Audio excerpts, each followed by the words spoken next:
Zee 24 तास एक पाऊल पुढे। डॉक्टर अंजली मालपाणी, मला सांगा, समाज हा एका एथिक्सच्या आधारावर चालतो, काही नीतिमूल्यांच्या आधारावर चालतो, कायद्याची चौकट नसते। अतिश्रीमंत माणसांकडून, अतिश्रीमंत दाम्पत्याकडून एका गरीब महिलेचं जी आपलं उदर भाड्यानं द्यायला तयार होते, तिचं शोषण होते असं नाही का वाटत? यात नीतिमूल्यांचे, एथिक्सचे प्रश्न नाही आहेत? आपण डिस्कस केलेलं आहे की त्या बिचाऱ्या गरीब आहेत, त्यांना एक्सप्लॉयटेशन होतं आहे। पण मला तर वाटतं की गरीब असलं म्हणजे इंटेलिजंट नाही असं नाही। त्यांना आम्ही सगळं डिटेलमध्ये, जसं आपलं आता ऐकलं आपण सरोगसीमध्ये सरोगेट्स मदर्सना की आम्हाला एक्सप्लेन केलं जातं, तर त्या स्वतःच्या मनाने येतात, स्वतःच्या मर्जीने येतात, कोणी त्यांना पकडून आणत नाही। आणि just because money changes hands, म्हणजे पैसे आम्ही त्यांना डॉक्टरांना मिळतात, दॅट डझंट मीन की डॉक्टर्स क्रिमिनल्स आहेत किंवा डॉक्टर्स खोटे आहेत। ही एक चूक आहे। मेडिकल एथिक्समध्ये 3 पिलर्स आहेत। एक म्हणजे ऑटॉनॉमी, दुसरं म्हणजे नॉन मॅलिफिसन्स आणि तिसरं म्हणजे बेनिफिसन्स। ऑटॉनॉमी म्हणजे त्या स्वतःच्या मर्जीने पेशंट्स डिसाईड करतात की हो आम्हाला ही सरोगसीची ट्रीटमेंट पाहिजे, आणि सरोगेट मदर्स येतात की हो आम्हाला सरोगेट मदर्स व्हायचं आहे। बेनिफिसन्स म्हणजे डू गुड, तर ह्याच्यामध्ये सगळ्यांचाच फायदा आहे। ज्यांना मूल होत नाही त्यांना आम्ही एक मूल देतो, त्यांच्या जीवनाचं सगळं जे अख्ख्या ते जे मुलासाठी तडफडत असतात, ज्यांना मूल नसतं त्यांना 20-20 वर्षानंतर या सरोगसी ट्रीटमेंट नंतर आपण मूल देऊ शकतो। So that is a good thing. परत सरोगस मदर्स जे येतात ते पैशासाठी जरूर येतात, पण कशासाठी की कधी कधी त्यांना मुलांचं एज्युकेशन करायचं असतं, काही काही डॉक्टर बनवायचं असतं, इंजिनियर, त्यांचे जे ॲस्पिरेशन्स असतात, होप्स असतात, ते आम्ही संपूर्ण करतो। आणि ऑफकोर्स डॉक्टर्सही खुश होतात की आम्ही ट्रीटमेंट दिली आणि डॉक्टर्सनाही पैसे मिळतात। नॉन मॅलिफिसन्स म्हणजे डू नो हार्म, आणि त्याच्यामध्ये आम्ही हार्म करतच नाही। तर हे जे बघितलं तर surrogacy is a fully ethical treatment if done properly. बरोबर। डॉक्टर अंजली मालपाणींचं असं मत आहे की सरोगसी ही संपूर्ण नैतिक प्रक्रिया आहे, आणि ती नैतिक प्रक्रिया जरी असली तरी सुद्धा आज त्याला कोणत्याही कायद्याची चौकट नाही। कायद्याची चौकट नसलेल्या आणि अतिश्रीमंत वर्गाकडून एका गरीब महिलेला हे सगळं करावं लागतं।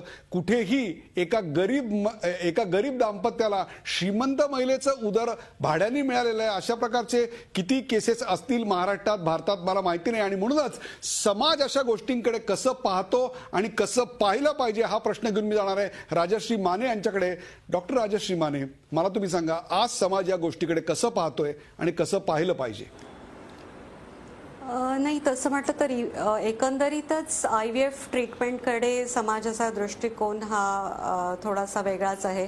बऱ्याच गैरसमजुती अजूनही आहेत। बऱ्याच जणांना वाटतं की IVF म्हणजे कुठला दुसऱ्यांचंच बाळ, आणि सरोगसी तर खूपच लांबची गोष्ट झाली।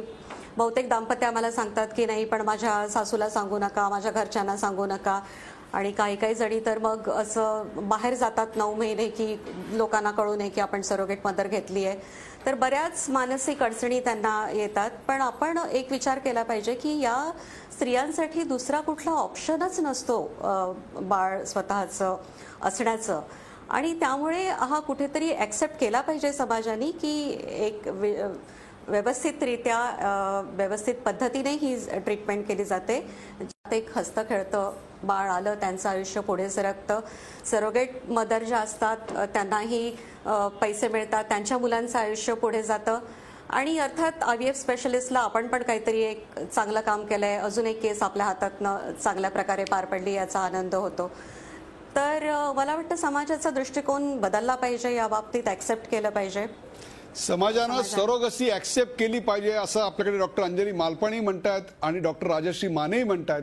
परंतु डॉक्टर गोपीनाथ शेरे यांनी स्पष्टपणे सांगितलं की कोणत्याही प्रकारचा कायदा नाही आणि त्याच्यामध्ये काय प्रकारचं डॉक्युमेंटेशन असलं पाहिजे। सरोगेट मदर्स, आज आम्ही त्यांनाही प्राईम टाईममध्ये पहिल्यांदा लाईमलाईटमध्ये बोललो होतं, त्यांनी आपल्या भावना या संदर्भात व्यक्त केल्या। कोणत्याही कायद्याच्या अभावाविना आज सरोगसी भारतात चालू आहे। ती सरोगसी संपूर्णपणे नैतिकरित्याच सर्वच गोष्टीत होत असेल असंही मानायचं कारण नाही। त्याचकरता एका चांगल्या मेडिको लीगल ॲडव्हायझरची आपल्याला गरज असते।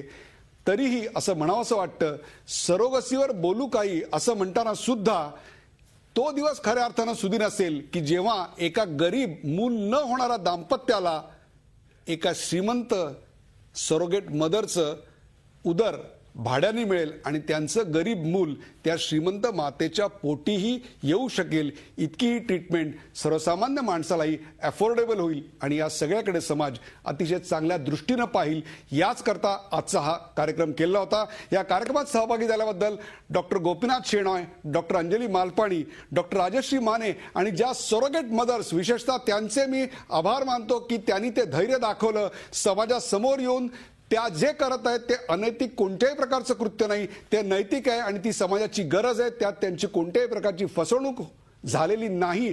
अशा प्रकारच्या ज्यांना स्वतःची मुलं आहेत अशा सरोगेट मदर्स, मग त्या वंदनाताई असतील, अर्चनाताई असतील, कौशल्याताई असतील, या तिघीजणी आल्या होत्या। या सर्व जणांचे आभार मानतो। सरोगसीवर बोलू काही हा कार्यक्रम एका सकारात्मक दृष्टिकोनातून केला होता। हा कार्यक्रम आपल्याला कसा वाटला हे आम्हाला जरूर कळवा। ताज्या बातम्यांसाठी पाहत राहा झी 24 तास, एक पाऊल पुढे। झी 24 तास, एक पाऊल पुढे।